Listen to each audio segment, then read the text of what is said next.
Thanks everybody for coming out this afternoon. We truly appreciate it. Before we kick off the bulk of why we're here today, I wanted to first just start off by giving just a quick progress report on where we are on violent crime all across the city. As you know, we're entering our 40th week out of the year. Currently right now, homicides are down 12%. Gun-related homicides are down nearly 14%. And shootings are down 22%. This shows great work by all of our partners in law enforcement across the city and across the region, but we still have a long way to go, and it's our imperative and our focus to make sure we finish the year strong, to show every resident across the city that public safety is and will continue to be our number one priority in the city of Cleveland. Earlier this year, at my instruction, I wanted to make sure we enhance our partnerships at the federal and state level to really have a more robust, focused deterrent strategy as it relates to violent crime in Cleveland. So with that, we conducted Operation Clean Sweep, which is a large ongoing warrant suite operation conducted with our local, state, and federal partners, focused on dangerous, violent offenders with active warrants related to crimes of violence in the city of Cleveland. The operation focused on identifying the top contributors to acts of violence and organized criminal activity all across the city. And we're so thankful to have many of our federal law enforcement partners here today joining us to talk about this critical operation. We have U.S. Marshal for the Northern District of Ohio, Peter J. Elliott, ATF Assistant Special Agent in Charge, Timothy S. Cannon, and I also want to give just a special acknowledgement to our new head of the ATF, Steve Dettelbeck, who you know is a native Clevelander, and he's been very supportive of our administration since taking the helm at the ATF. FBI Assistant Special Agent in Charge, Todd Krajak. And we're also joined by our leaders of law enforcement here in Cleveland, our Chief of Police, Wayne Drummond, our Chief of Public Safety, Kerry Howard, and our Deputy Chief of Police for Special Operations, Harold Pertel. And we're also thankful for the support and collaboration of City Council on this effort as well, too. So with that being said, I'm going to kick it off to Chief Drummond. Chief. Thank you, Mayor. Good afternoon, all. It's really important what we're doing here. This is part of our overall strategy in crime reduction, where we focus on individuals who are crime drivers in our community. Investigators involved in this particular operation over a month have worked to identify individuals who are crime drivers, individuals wanted for murder, aggravated robbery, aggravated burglary, and the like, drug peddlers and pushers in our neighborhoods and so forth, and working collaboratively with our partners, as stated before. And it's important to highlight the extraordinary relationship that we have with our partners here in Northeast Ohio. Pete Elliott, Marshall Elliott, we call him Pete, we're friends. Marshall Elliott and, with the Marshal Service in their fugitive unit, and our people assigned there as well, ATF and our task force officers, Ohio State Patrol, who is not here, the FBI. Just that collaboration and partnership, I think, is extraordinary. And we enhance that partnership when we work together. And this is a culmination of that partnership. So I want to personally thank my partners in our partnership, that we're able to have a successful operation such as this, arresting 50 individuals. These individuals were targeted by our detectives, our investigators. They were identified because they are crime drivers in our community. And with the arrest of these 50 individuals, this is a way, we believe, in also reducing crime, because those individuals are crime drivers. They commit some heinous acts in our community. So this effort we were able to remove not only 50 individuals from our community, we're also able to remove 5 weapons, 5 guns, and seize narcotics as well. I'm going to let Deputy Chief Harry Pertel give you a little bit more specific of the operations. Thank you, Chief. Thank you, Mayor. Just want to mention a few things about this. First of all, again, thank you to our law enforcement partners, certainly the Marshal Service, the FBI, the ATF, the Highway Patrol, who are instrumental in this. And again, without their support, we would not have been able to be so successful in this endeavor. The mayor, who supports us in these endeavors to drive down violent crime, certainly mentioned, hey, we need to do some kind of a roundup and get these wanted individuals in jail. What we did to make sure we are addressing and focusing on the right individuals was ask the investigators, the officers in charge of investigative units, to give us the names of the number 1, number 2, number 3 offenders in those units. Who those units are focusing on that are really driving the crime. Not only that, but multiple offenders, organizations, etc. As the chief mentioned, these are the crime drivers. But beyond that, they are the ones that are driving the violent crime in our city. They are the ones that are involved in multiple criminal activities.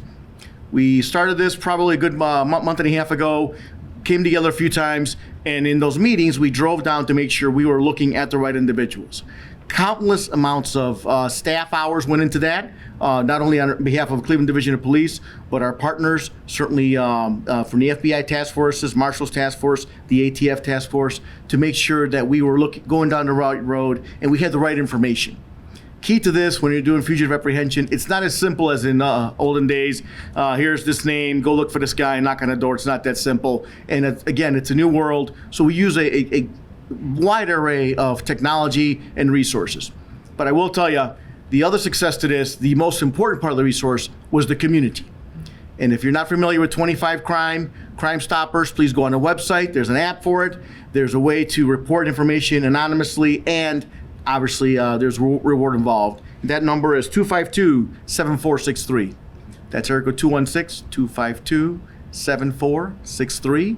And it's just short, it's 25 Crime. If you dial 25 Crime, if you know that someone is an offender, if you know that someone is wanted in connection with a crime, someone's carrying a pistol illegally, you call that number and you report that information, and that will get back to law enforcement. Tips that came in there were also very valuable to us as we move forward. So we had about probably over in excess of 60 names from all these units that came in. When we started the initiative, we obviously had to look and make sure we're focusing on the right individuals. As such, we made 50 arrests in connection with these.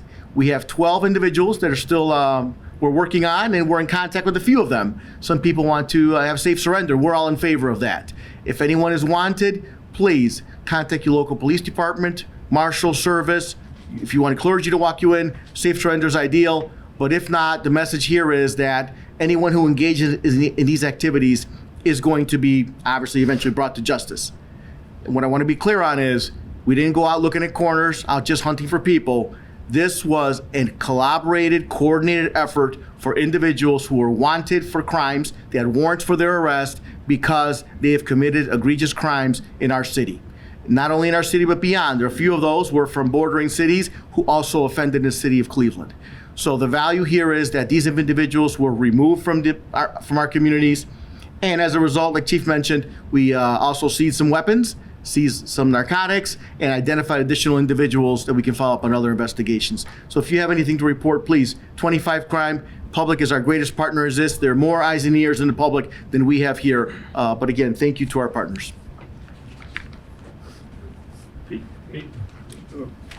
Well, thank you. Well, I guess first, what the Deputy Chief said, if we have a Fugitive Safe Surrender hotline set up with United Pastures and Missions right now, that is 1-877-FSS for Fugitive Safe Surrender, USMS for U.S. Marshal Service. So we encourage people that are out there to surrender peacefully and voluntarily. As far as stats go, Annie knows the stats. You know, we've had a partnership here in Cleveland for the last 2 decades. This is what we do every day. We're going to continue to do that every single day.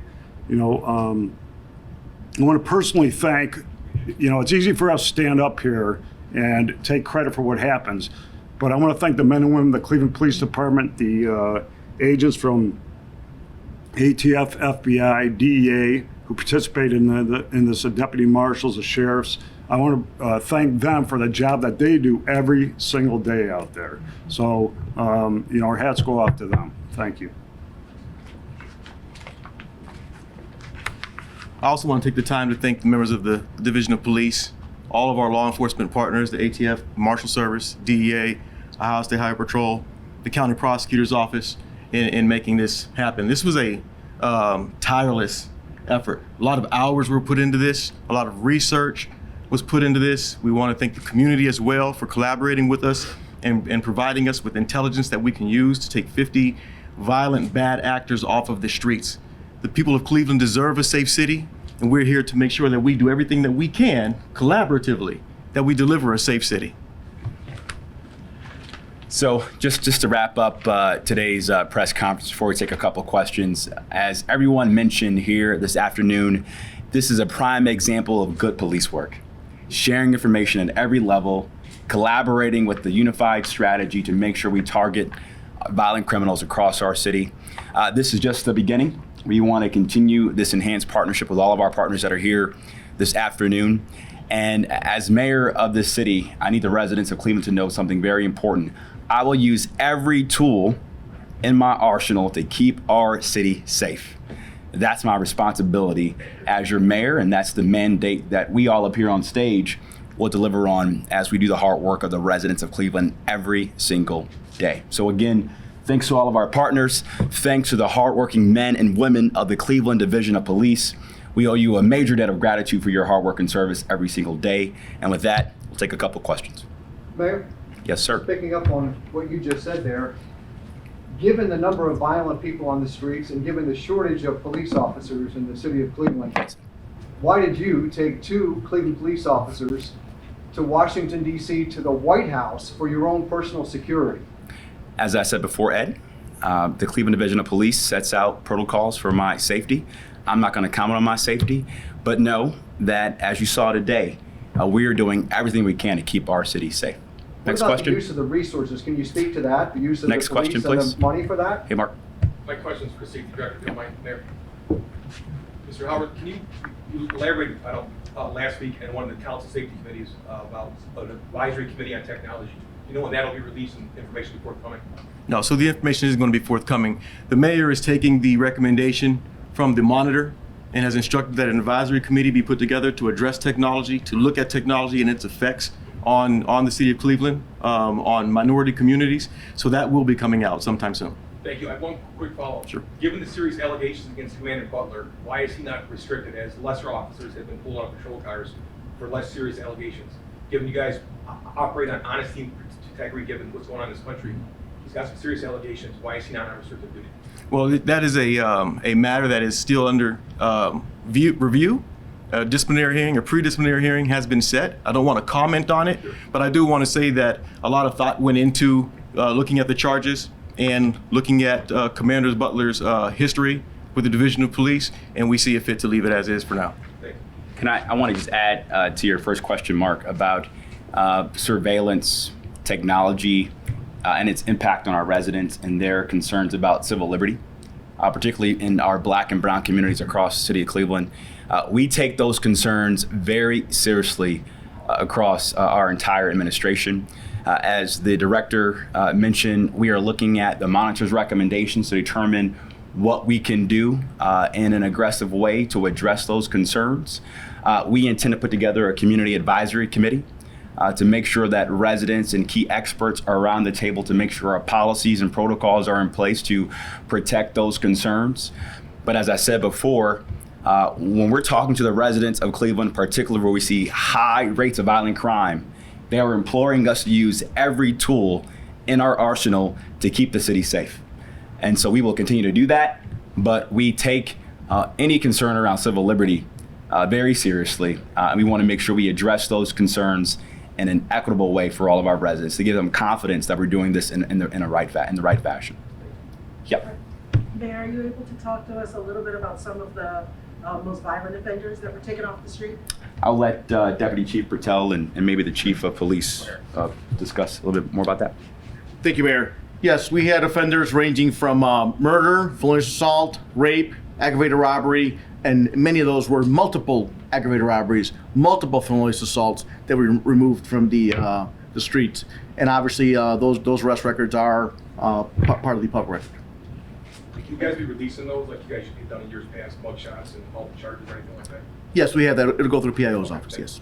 Were those the aggravated robberies, were those carjackings? Because I know a lot of people were so concerned about a lot of the carjackings.